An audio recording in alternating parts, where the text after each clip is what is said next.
So I'm Scott Koegler. I'm with Nicholas Cox, Senior Product Manager at Yahoo. That's right. And we're just going to talk about semantics and how that's creeping its way into search and maybe other places. Absolutely. So I'll give you a bit of background, I guess, Sure. the best place to start. So Yahoo tried to solve a problem that we've had in search and online for a number of years, which is this kind of chicken and egg situation, whereby there is a number of very, very intelligent people out there who've been telling us that semantic data or linked data is the future, and we should all be looking at that. And it's been, Tim Berners-Lee was talking about this 10 years ago. There are a few major websites, people like LinkedIn, who've actually made use of structured data on their website, but to an end user, you don't notice anything, you can't see it. And that's probably a good thing.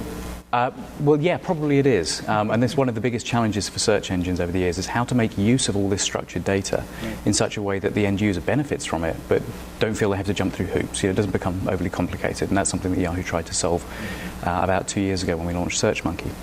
So SearchMonkey was a program where we would allow publishers and developers to have all the benefits that they'd like, which is the ability to control the look and feel of their search results, or bring in data from other sources to enhance the look and feel. An example would be if you were Amazon and you had a DVD for sale, you could bring in the sale price, thumbnail images for the video, and maybe even link off to other sites you might own, like IMDb, to get artist-related information. So as a user, you get a really good experience. But the company, it's essentially going to sell that DVD more quickly because the user really understands that that's what they were looking for. So in order to get from where we were, which was just crawling web pages, to that level of experience for the user, we had to do a number of things, and that was to evangelize what structured data was to publishers. Because even today, publishers don't really understand what RDFA microformats are.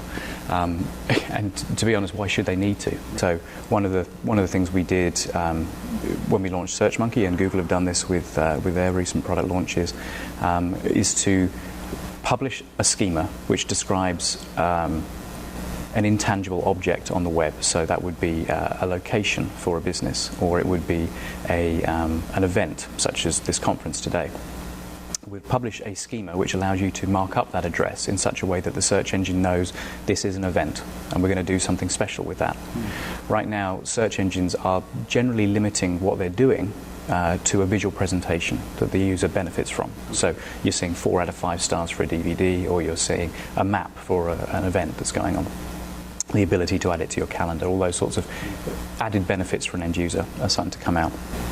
So is the effort in getting the publishers to conform with the schemas, is that... Well, that's a very good question. So we don't want to drag these horses to water.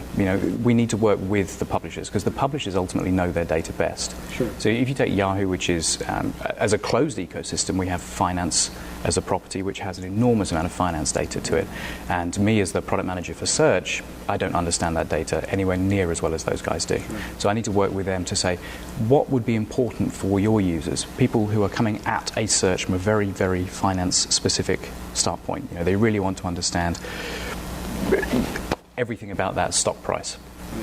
I just, by the fact I pause there, suggests I'm ignorant in that space. Right. So I go and work with companies and with product managers within Yahoo, and we've worked with a number of very big names, such as Yelp and City Search, to understand local data, and people like Amazon and Best Buy, who are explaining to us how their products work and what users are looking for there.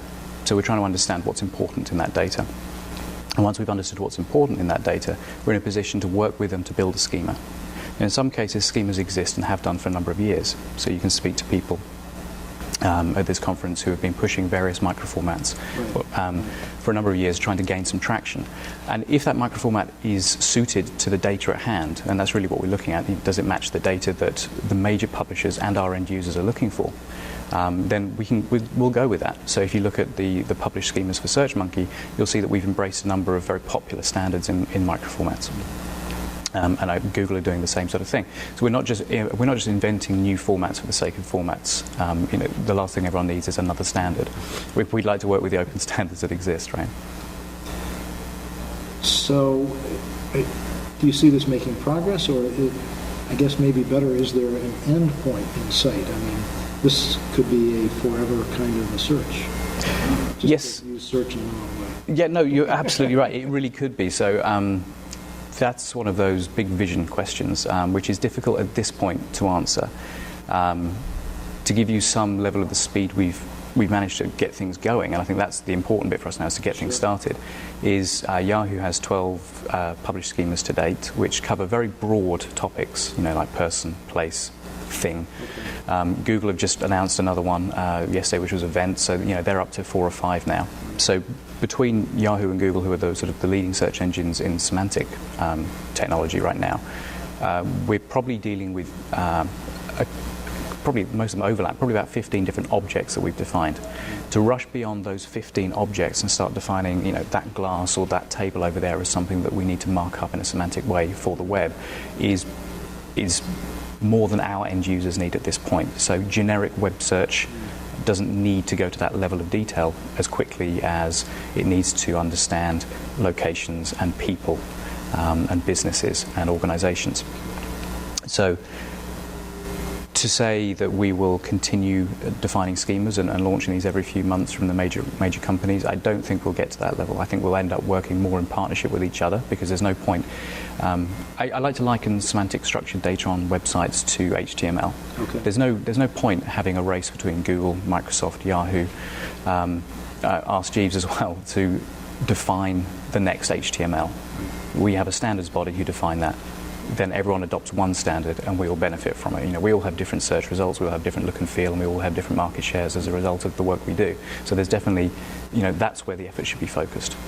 So working with people like MetaWeb, Freebase, and other companies like that who will help us define these schemas, I think it takes the work out of the search engines world. It's not really where search engines need to be. We just needed to get this moving and get people to understand the benefit of structured data and to start marking it up and start reminding people that just because you have years and years of intellectual property built up into your website, you're not suddenly going to lose it by structuring it in such a way that people can now read and understand and parse your data in a different way. Actually, what you're doing is driving more users to your site, helping people find you in the first place, and then helping them use your data in a new and a novel way. Where is all this going in terms of making money from these kind of things? I mean, are you seeing that it's driving more traffic? Is it giving people better results based on what they're questioning? Are they finding things that they didn't think they were going to find? Mm-hmm. I mean, again, a very good question. So we published a study about just over 12 months ago now with Yelp, where we looked at the traffic that they had before they enriched their results using the SearchMonkey platform, and then what happened after that. And they were seeing a 15% increase in click-through rates. Okay, so it's not something to be sniffed at. That's one particular company, and we've noticed that different types of object, and so person, place, or thing, and have different types of representation within the SearchMonkey platform. They attract different levels of click-through rate, but it's fair to say in every example that we have today, they have seen an increase. It may be very close to a 0% increase, but they have seen an increase, and some of the largest ones we've seen have been 15 to 20%, and in some cases above that, depending on the data type. So the publisher of the data, for having spent a few days in some cases actually marking up their site and changing their content management systems to employ RDF or microformats, they're getting a quite quick benefit. The other thing we're seeing, and this is more anecdotal, we've never published a study on this, but you can introduce you to the people we've been working with who notice that the qualified clicks that they get, that is a user who comes to their site and makes an informed decision to stay there and purchase something, those users increase. So the user sees more information up front before they make a decision to click, which actually in search terms is quite an expensive thing to do. When you perform a search, you scan a set of results, and then to actually make the decision to click on something, that's quite a big step in the world of search, believe it or not. So if you can see more information up front, it drives the user to make a more educated decision, and ultimately more happy with the decision that they make. I appreciate your time. Thanks very much. Okay. Appreciate it. Thanks.